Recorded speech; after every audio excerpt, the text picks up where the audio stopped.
Hey, live, learn, grow. I just want to shoot out some motivation. And this is about pursuing, I want to say your dream, but that's not the right word.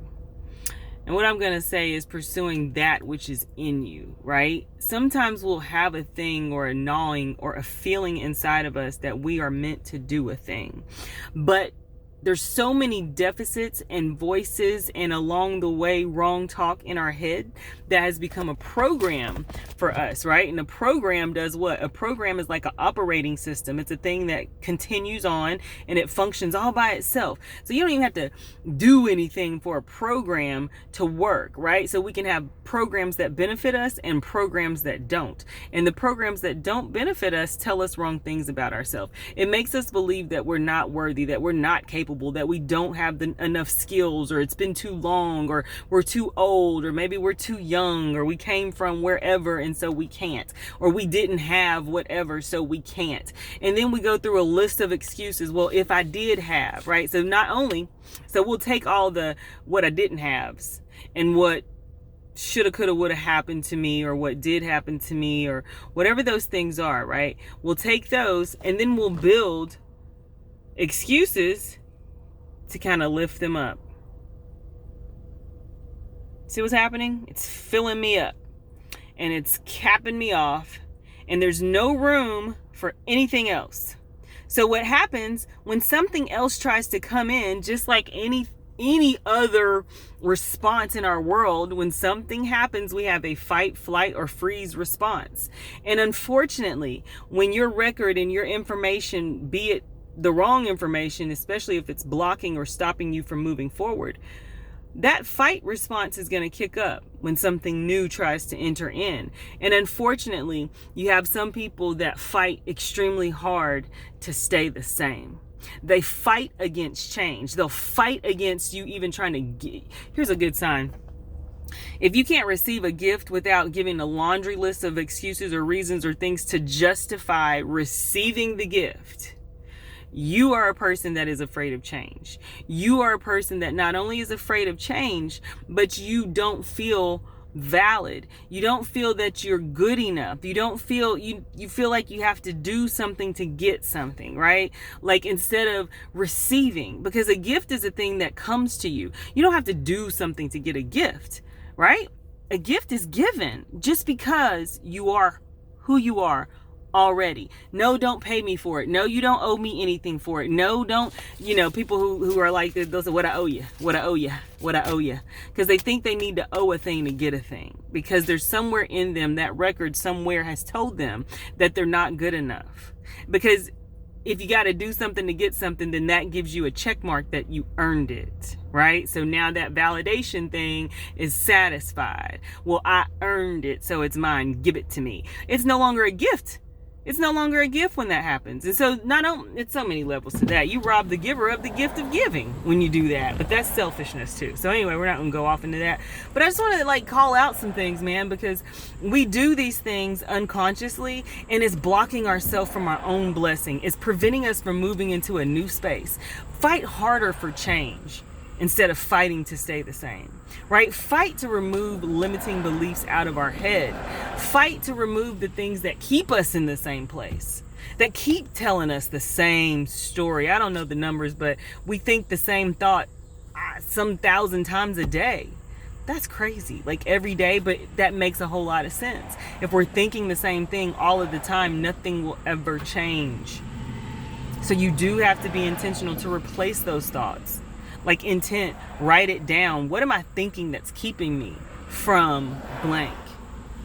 What am I thinking? Be real with yourself. If it's too much for you to say out loud, write it down. Be real with you at least, right? Get in the quiet space with you and be real and say, you know what? I just don't feel like I'm enough. I've always felt like I had to do more to be more. I always felt like me just showing up as me wasn't good enough. So there was something else I need to do.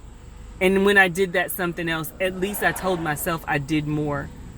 So if they didn't receive me, then it's not my fault. Right? But that's still a deficit because you are enough. If you can say this and get this down in your spirit, I am unique. I am created with a purpose. I am wonderfully made, and there is no one else like me. Period. There's no one else with your fingerprint. There's no one else that is the gift of you, right? If you are here, you were somebody's child. And the Bible says children are a gift. The child is the gift. And if you be in existence, you are a child of someone. I don't care about the relationship. Let's not get into that. We're not talking about that. We're talking about your pure existence. You are a gift, which means you've been given. And you've been given a purpose. You've been given a thing that is placed inside of you for only you to do. And only you can do it in the way that you would. And you have everything that you need inside of you to do that thing. Can we improve and better ourselves? Of course you can. Of course. But your general makeup is enough. If you are supposed to be an apple tree, that itty bitty seed has everything encapsulated in that itty bitty seed to be a ginormous tree that produces apples that people can pick and eat, and there's more seed in each and every one of those apples. That makeup is already there. The only thing it needs is the soil. It needs some water and some sunlight. And once it's in the soil, it will receive the water. It's instinctive. Once it's in position, a friend of mine said, get in the arena you are meant to play. So great. It's in the arena it's supposed to play. It plays in the soil. So it's planted. So it can receive what it's supposed to when it's in the soil. It can receive the nutrients that it needs to grow bigger and grow the roots and allow the death to occur so it can become the thing that is within it. Because every seed has that shell that's encapsulated around it, and before what's in it can come out, the shell must die. The shell must die. A shell protects, but it can prevent if it does not die in the right time frame. It can prevent the growth of the tree if it doesn't fall away. And the only way it can fall away is to get in position, to get in that soil, right? To sit down, get in there in the dark. You don't have to be seen, in the dark, and allow the nutrients to get absorbed. Allow the water to come in, right? And once that happens, the roots start to go a little bit deeper. That belief, right? The limiting beliefs start to dissipate. That's a part of the shell. Those things start to fall off, right? If we are a seed and that shell is our limits, they fall off. And once they fall off, then the roots can start to happen. Then the reception can really start to take place, because what's inside is going to happen. It's going to manifest, and then it starts to grow. And as soon as it peeks up out of the soil, instinctively it will face itself towards the sun to receive, once again, the sunlight. So you understand, I keep saying receive, receive. And a gift is received. Receive. You have to believe what you are so you can receive everything that is meant for you. We have to get out of our own way. In our health, right? In our spiritual life, in our mental clarity, like all of that, we're not separate. We're not separate compartments. We are one thing. But sometimes that shell prevents everything. Everything can stop at that one shell. So we got to be able to let it go so we can move forward. Fight for your change, because it's possible.